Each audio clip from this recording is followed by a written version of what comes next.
দাদা, খোট্টাটি কোলেরিতে বর্ণাঢ্য শোভাযাত্রার মতো মিছিলের মতো করে আজ আপনি প্রচার করছেন সকাল থেকে, সকাল 8টা থেকে, কি বলবেন? মানুষের বাড়িতে বাড়িতে যাচ্ছি, মানুষ সাদরে আমন্ত্রণ জানাচ্ছেন।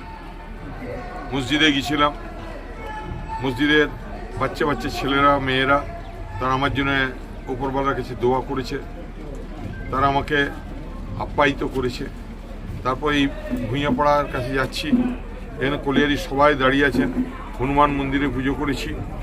তারপর আমাদের রূপচাঁদের স্ত্রী আমাকে একদম আমপোড়া শরবত খাইয়ে যাতে দাদার লু না লাগে।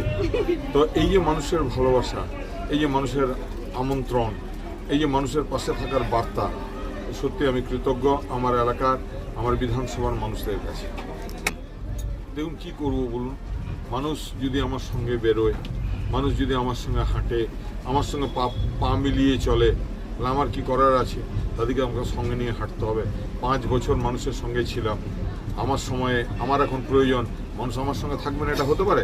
তাই তো মানুষ হাজার হাজার মানুষ আমার সঙ্গে আসছে, আমার সঙ্গে থাকছে, আমার সঙ্গে দৌড়চ্ছে, আমার সঙ্গে রোদ ভোগ করছে, আমার সঙ্গে লু খাচ্ছে, কিন্তু আমার সঙ্গে ছাড়ছে না। জয়ের ব্যাপারে কতটা আশাবাদী?